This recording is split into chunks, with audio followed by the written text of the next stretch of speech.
Welcome to Real Bass Lessons.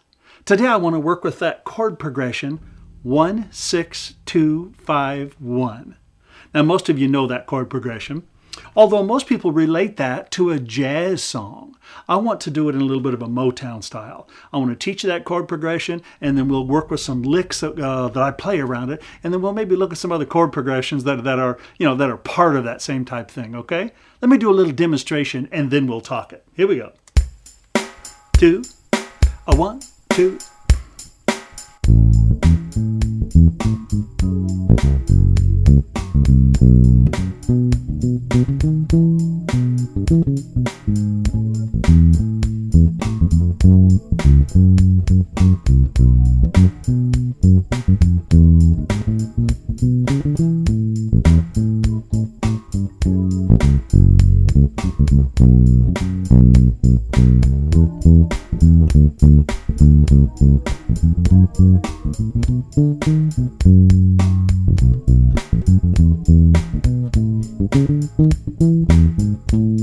Cool.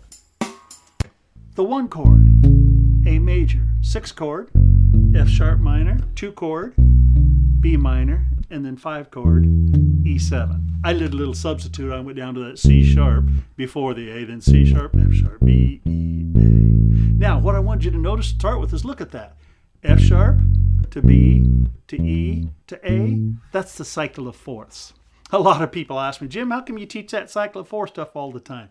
Well, because that chord progression, the chords that follow the cycle of fourths diatonically, they're in lots and lots of songs, okay? And that C sharp, that was just a little substitute for 1, but still, look at that. Fourth, okay? Cool. Now let's practice it. Get your bass out and play with me. And let's just play that 1, 6, 2, 5, 1. And let's start with just the roots only. I know this is elementary, but we need to get the foundation going, okay? We'll move on, I promise. Here we go. Play with me. Just the roots. The rhythm's not, not vital. Just keep it kind of simple. 2, 1, 2, 3, 4.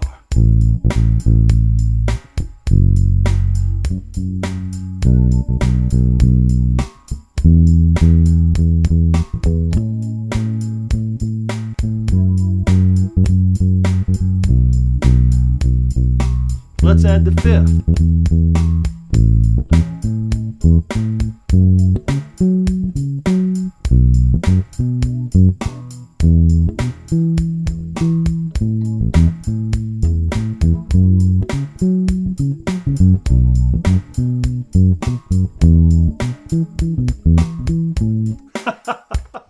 How cool. I know I said a while ago the rhythm wasn't that vital. The rhythm's always vital. What I meant was yours doesn't have to match mine. Dig though, as soon as I added that 5th, and then of course the octave, all of a sudden we had that Jamerson sound. And of course the rhythm is important. I played this rhythm for quite a while.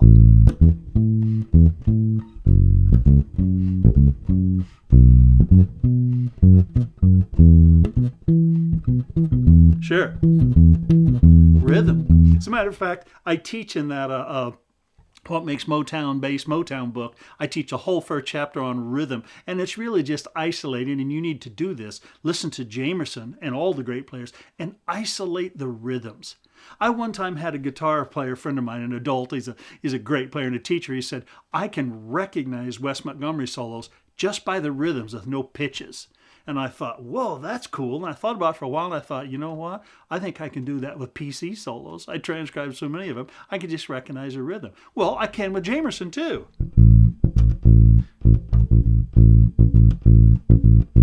And of course, as soon as you add that 5th and the octave, of course, that's part of the sound. So let's play a little bit again, and let's use that 5th and octave. Now again, of course, rhythm is important, but whether yours match mine or not, that's not so important. Let's just stay with the 5th, octave, and some cool rhythms.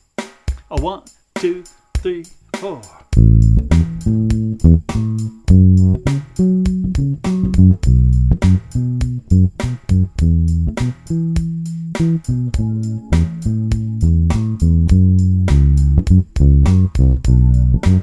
Keep going.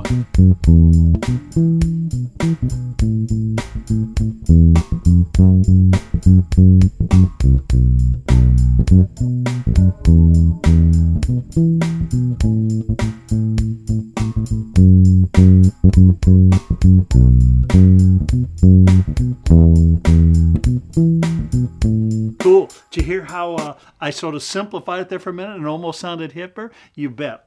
More is not necessarily best. Often less is. But Jamerson plays a bunch of those rhythms and cool licks, and we want to learn those too. By the way, if you'll notice, I'm not teaching specific Jamerson language here, but I'm teaching stylistically some of the things that will make your playing sound a lot more cool, more Motown, if you will. Now, let's approach those roots with a whole half step, something like this. Now, you notice that's not a diatonic note. Jamerson does a lot of diatonic, but also chromatic. So watch this.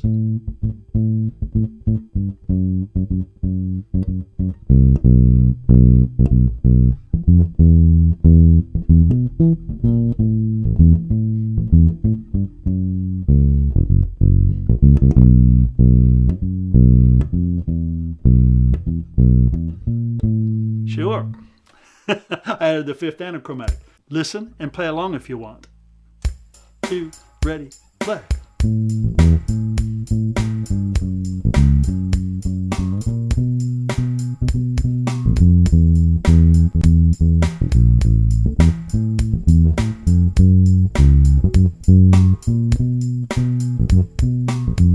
Let's do it again.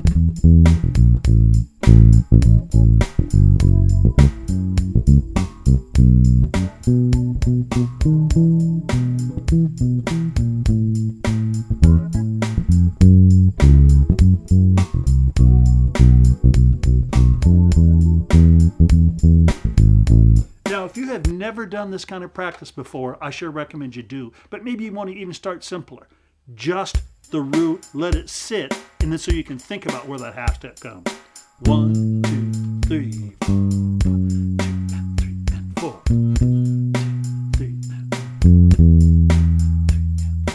and now you notice I'm doing both the half steps, sometimes above and sometimes below. Let's do it with 2 half steps. So we get this.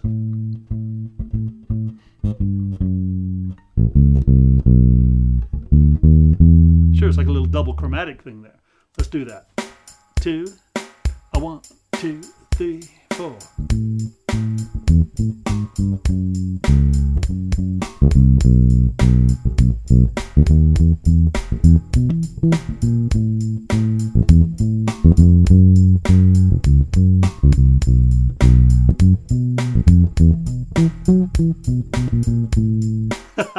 I know I stepped up a little bit, but this is the type of stuff you want to isolate and work around and around and around, okay?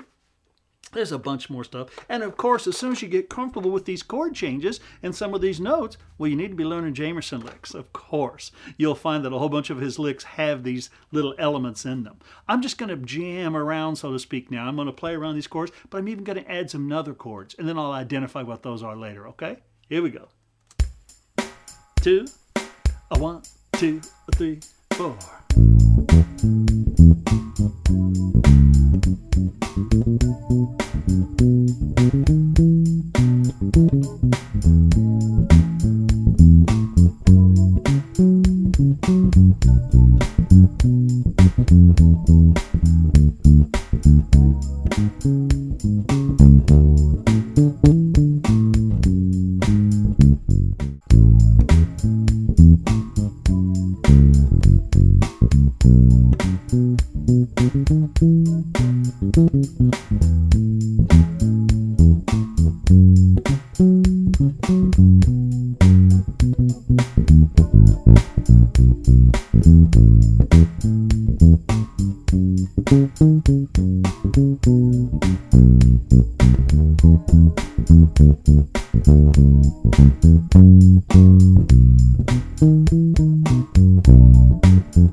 that's pretty cool. I messed up a little bit there, but you got the idea. So what I was doing there was I was just simply working myself in a position so I could play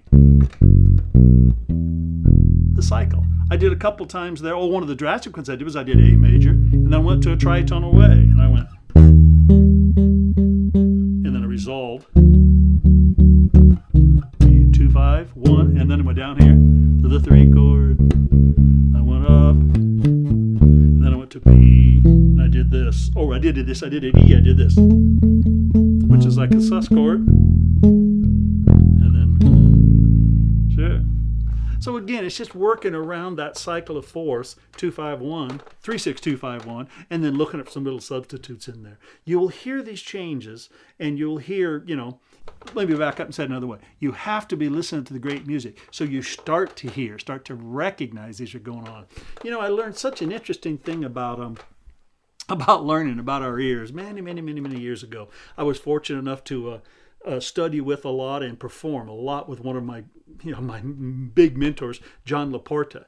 And John used to say, Jim, you have to recognize when you and I hear a song, we don't hear the same things.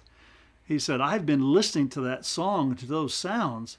He said, I've been listening to those for 40 to 50 to 60 years, and you've only been listening to them for 10 years. He said, it doesn't mean there's anything wrong with your ears, but you start to gain perspective and you start to recognize things the more you hear them. So yeah, you have to start working with this simple, just 1, 6, get that going, 2, 5, then start adding a bunch of other pitches, copy yourself some Jamerson licks, and there's nothing, folks, nothing that works without practice. Do you know what practice is? It's the physical repetition of a predetermined activity. It's not thinking about it or watching it. I love it when people watch these videos and go, Jim, I love your video. That's so cool. Well, that's great, but I like it even more if you'll just get out your bass and play along with me. You're not going to get fined if you play wrong notes. There's no police here. Did you know that music has no police? Which is cool. You can just make mistakes. And it's not dental surgery. Nobody gets hurt. So get your bass out and stumble along with me until it starts sounding really, really good. Cool. I think I'll play just a little bit more here on the way out, okay? Play along with me if you want. 1, 2, 3, 4.